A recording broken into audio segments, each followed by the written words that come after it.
Vous n'aviez pas oublié que Mohamed Ali avait affronté Superman. Ça tombe bien, nous non plus.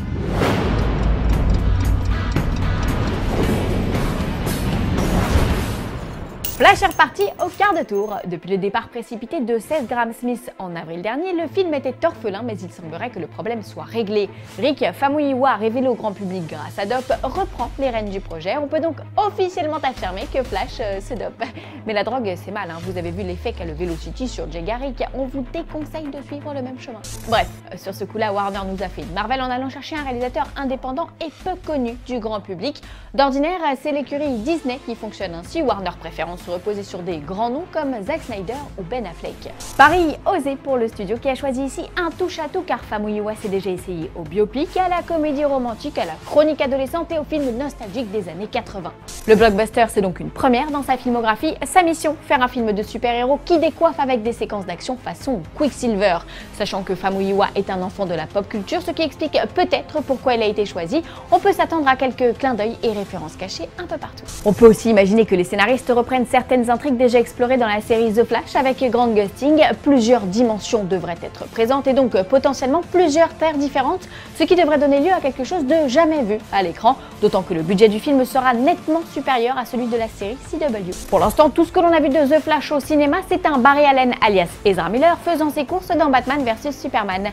Mais la Justice League étant actuellement en tournage, on peut s'attendre à voir surgir l'équipe au complet avec un bolide écarlate aux cheveux courts.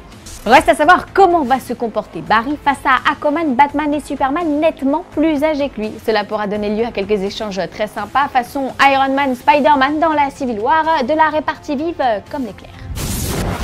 Aussi renforcé que ses alters Captain America, voici les news en bref. Si l'agent Carter n'est plus à la télévision suite à l'annulation de sa série, Ellie Atwell défend encore son show. Alors qu'une pétition circule sur ce site pour faire revivre la série avec déjà plus de 10 000 signatures au compteur, l'actrice a lâché quelques infos sur ce que devait être la saison 3. On y aurait plongé dans le passé de Peggy et sa famille, dont son frère Michael, qui regrettait son engagement au SSR dans la première saison. Évidemment, on soutient un retour de la série, voire même on serait tenté de militer pour un film afin de conclure l'histoire de Peggy. Alors Kevin, si tu nous regardes, tu sais ce qu'il reste à faire. Il avait tort, il aura maintenant Transformers. L'acteur Anthony Hopkins, qui nous a tellement fait frissonner en Hannibal Lecter, rejoint le nouveau blockbuster Transformers 5. On ignore encore de quoi sera fait son personnage, mais il est capable de tout, y compris de se contenter d'une voix. Même si, entre nous, avec une gueule pareille, ce serait dommage de le limiter à ça. Hein. Un commentaire, Anthony ? Aujourd'hui, dans le courrier des fans, The New, on répond à Sam Jack qui nous demande des nouvelles de l'adaptation des romans La Guerre éternelle depuis tellement longtemps qu'on ne compte plus. Non, Sam Jack, nous ne t'avons pas snobé, nous te lisons tous les jours, mais malheureusement, nous n'avons aucune nouvelle récente du projet. La dernière info sur le film date d'avril 2015, lorsque l'on apprenait que Channing Tatum rejoignait cette guerre éternelle. Mais depuis, il est attendu dans le crossover Men in Black 21 Jump Street, une comédie avec Daniel Craig ainsi que Gambit, ce qui nous laisse supposer qu'il a plus ou moins abandonné le navire. Idem du côté de Ridley Scott, le réalisateur et le scénariste de Prometheus étaient aussi impliqués mais ne donnent plus signe de vie sur le sujet.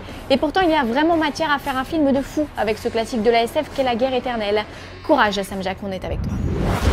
Parce qu'Universal est persuadé que vous trépignez d'impatience en attendant la sortie de Fast and Furious 8, le studio a d'ores et déjà préparé un extrait du making-of tourné en Islande avec au menu des cascades, Tyrese Gibson et le réalisateur Edgar Gray. Action et explosion sautent au rendez-vous, alors relax, quant à moi je vous dis à demain.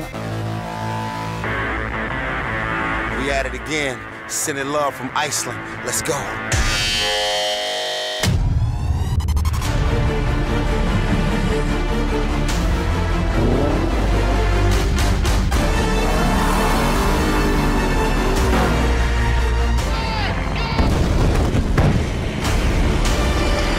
Big boy shit.